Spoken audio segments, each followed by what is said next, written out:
Ready for this?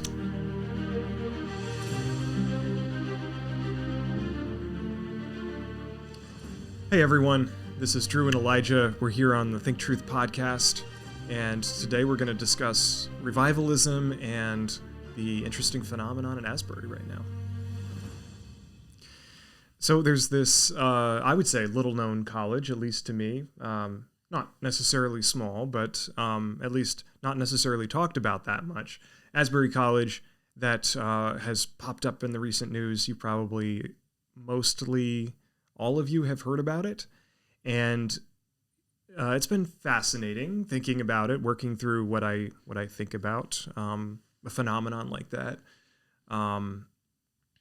So we wanted to pick that up in the podcast today and have a bit of a discussion on that, but also, everyone's been talking about it. We don't necessarily have that much to add to the specific discussion, I would say, about Asbury, but the question of what should be our attitude toward revivalism in general. Let's talk about what it is. And as Christians wanting to have a balanced scriptural emphasis in our churches, we want to see the church built up.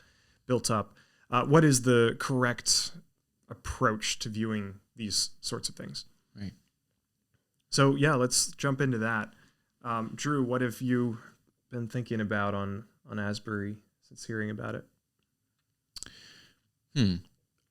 I honestly don't have a very strong opinion on what's going on. I think, and maybe this is going to go to our wider discussion about revivalism, but I think for me, the question is ultimately what's going to happen. Not only what is going on right now, but what's going to happen after these services themselves have ended. Are we going to see change? And I think in a sense that's ultimately going to be the way of being able to tell how genuine and how positive this was. And so before the fact, I don't think we can pass judgment. I don't know that there's a whole lot of... It's also easy enough to say, this is going to be a historic movement. I just kind of think people need to sort of calm down. Right. Let things run their course. And if God is doing something that's going to result in people getting saved, in a new passion for missions, that's fantastic. If this is just an emotional wave of sort of feelings and, I sense the Spirit moving in this room, but then when you leave, it doesn't really reshape your life. I'm not really excited about that, to be honest. Right. Not very, anyway. To me, it's neither here nor there. Sure.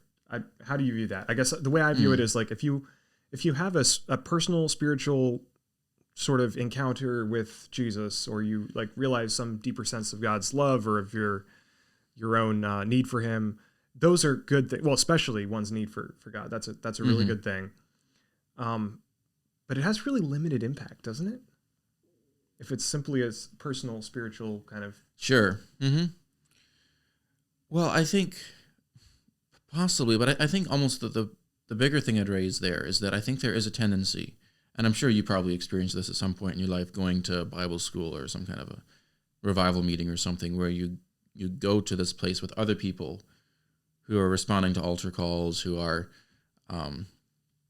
giving testimonies or whatever, and you're like, this is so amazing, this is so great. And then it's like you go back home and Monday morning it's like, ugh, I miss that. And it's like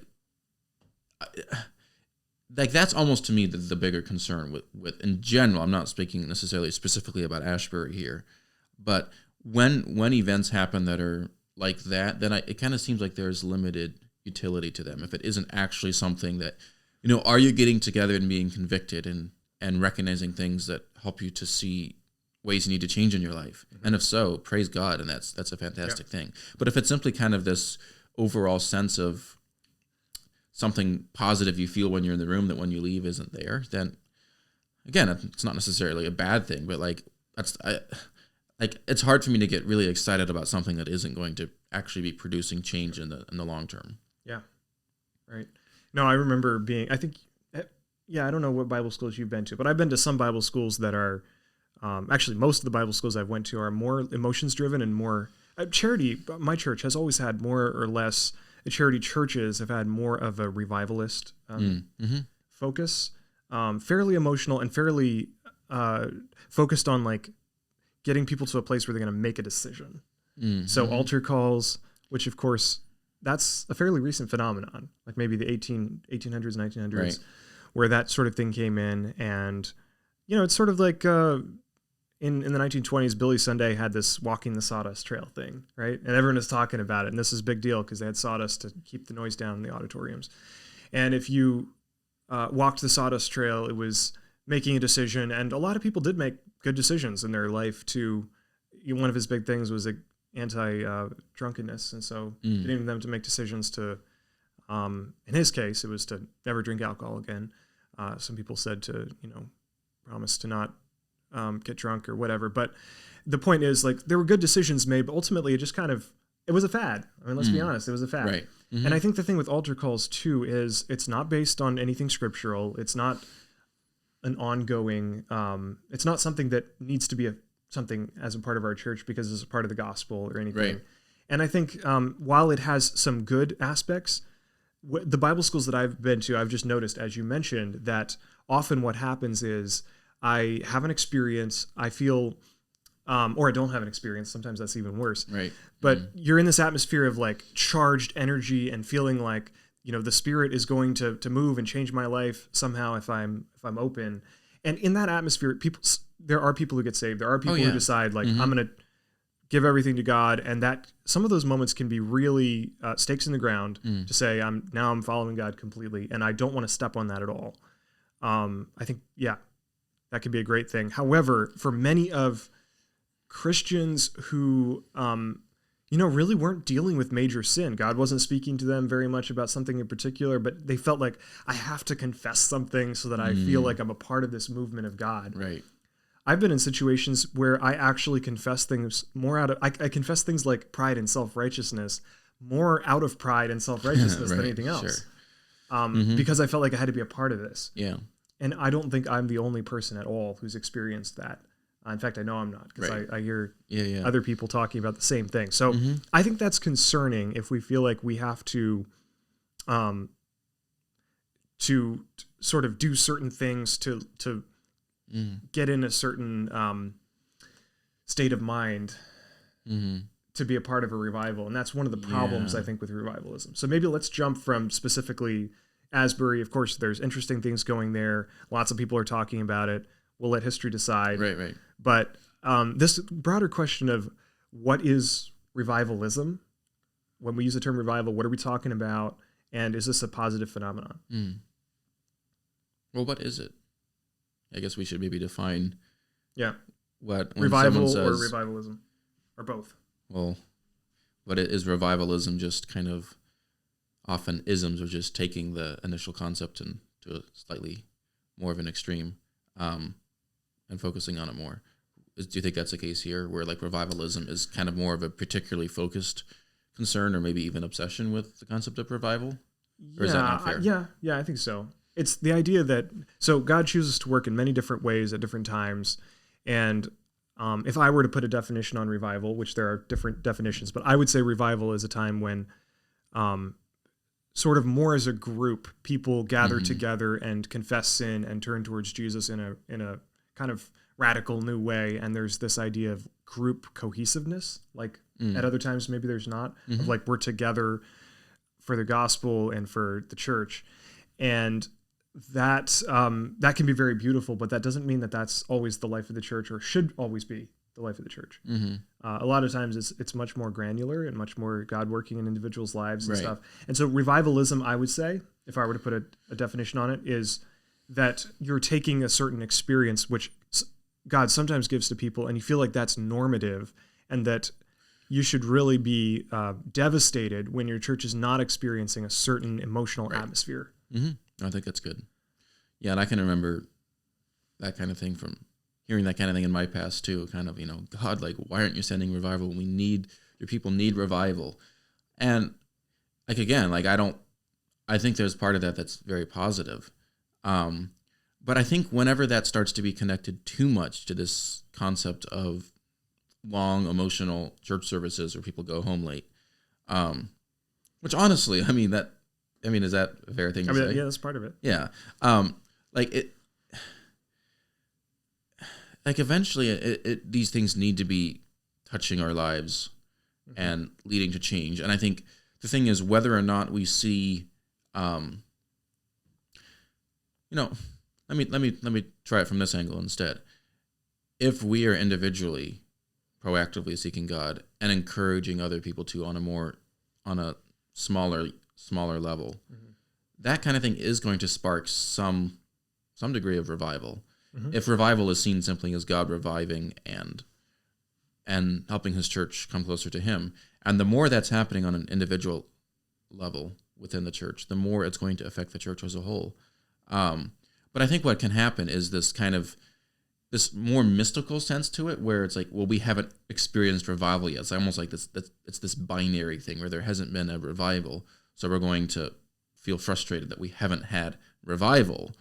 And people have very specific things in mind when they say that. It's not Right. merely some people turning to God again, but it's actually like a group movement. Right. And so if you don't have everyone on the same page, feeling the same emotions, and it's absolutely experiential. Oh, yeah. Experientially based. And I mean, this is like standing room only meetings and altar calls that are like flooding things and like call for help from our counselors. Yeah. And it doesn't really necessarily have to do with, hopefully it should, but revivals more have to do with a certain feeling that you get and a certain like mystical connection to each other and to God than it does with church life actually getting better. You know what I mean? Sure. Well, and I think like I've never heard revivals very rarely. Some people talk about like at charity, some of the revivals that took place, having resulted in like feeling close to each other and maybe connecting more on those levels and stuff. But often, like the real face of it is not like, let's have a revival so that we can do things for each other more and we can be more connected in each other's lives. No, it's let's have a revival so that we feel like we're like God likes us again and like we're having this experience that's important for the church in some sense. Yeah, and I think what we have to be careful on the flip side with that is I do think there is a legitimate kind of revival that does follow some of these same patterns where there's a lot of emotion, a lot of crying, genuine repentance. People are staying late at meetings, and I think in my mind, I'm trying to remember if this ever actually happened or if it was just kind of this idea I had as maybe a young teenager that, like a sign that things are really taking off is if like there's a scheduled speaker who comes to speak for a week of revivals, and then he has to stay. He has to stay for like another week or something. Yes. And I was like, "Whoa, things are really going on here." Yep, things are warming up. Yeah, and again, it's not like there is never anything positive about that. I feel like more what I would say is if you're not currently experiencing that and you're pining away for that to happen and feeling like your spiritual life isn't going to be fulfilled until that specific kind of thing takes place. That's where I'm like, let's wait a minute here. Doesn't sound helpful. Right. Yeah. And that is very much a thing. I've seen that in multiple church contexts where it's Absolutely. like, we don't have revival. Why don't we see revival? And it's like, well, why don't we like try to do church together a little more focused in the meantime? And sure, like pray for like more of a greater touch of God.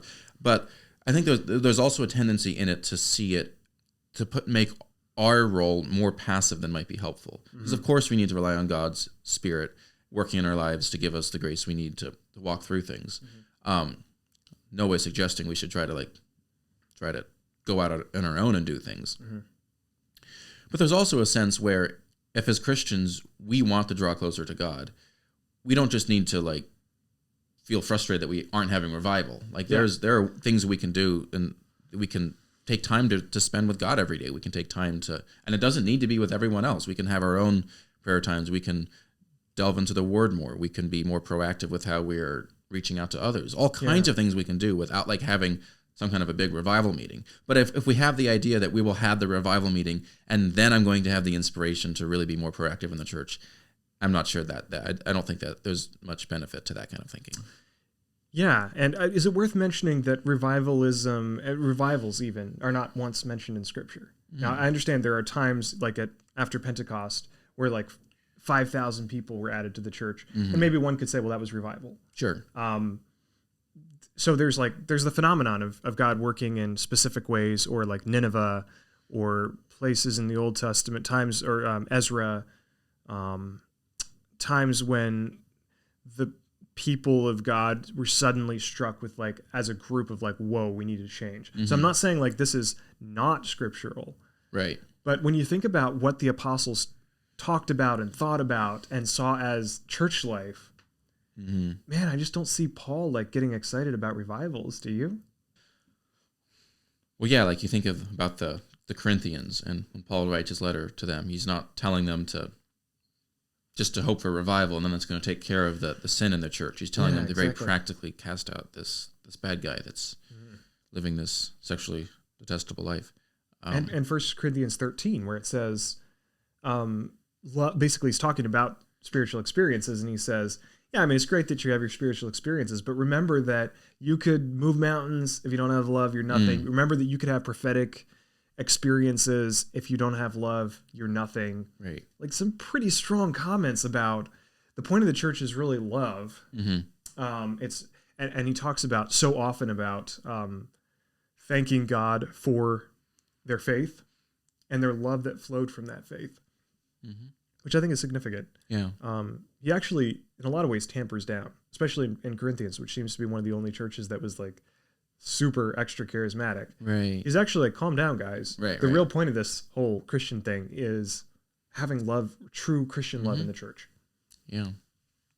It's also interesting that, and this is a whole other potential conversation, but how in the Corinthian context, they had that explicit sin like really bad in their midst, and yet they're this church that's known for like showing these like manifestations of the Spirit in some sense. So it's really, I think it's really interesting in helping us prioritize some things here. It's like you can actually have some of these things going on while still having some really serious issues in your church you need to deal with, and those things, the fact that they were all speaking in tongues, did not mean that then this is like the sin was dealt with in their church. Yeah. So I think that's something we should take. We should. It doesn't consider. mean that the church is at a good place. I think people feel like if we could only have a revival, then we know that we're on track with our Christianity and with our church life. It's simply not the case. Well, especially, and this is not always revivalist, but especially if revival is something where it's like people who like haven't been walking closely to God that suddenly are willing to consider that they need to take their Christian life seriously. And of course, that's a good thing for that to happen. But that's, if anything, that's a really negative reflection on how the church has been functioning up to that point. Yeah. And it is certainly not something that until we have like a long series of revivals, we're doomed to kind of be in this lackadaisical state till we have that hit. Lackadaisical. What did I say? I think you said lackadaisical. Oh, oops. But yeah, absolutely. And if you have an attitude about church life that says until we have this revivalist experience, we can't kick the sinners out of the church, have a clear, in Paul's language, like remove the leaven from your midst, the yeast that's corrupting you. We can't experience true fellowship and Christian love. Of course you can. And it's a, let's say best case scenario, it's an added benefit when you have a revival. But at the end of the day, the goal is not to have revivals, but to be connected to God constantly, and to be in His Word, and to be encouraging each other and living out a church life of true love. Right.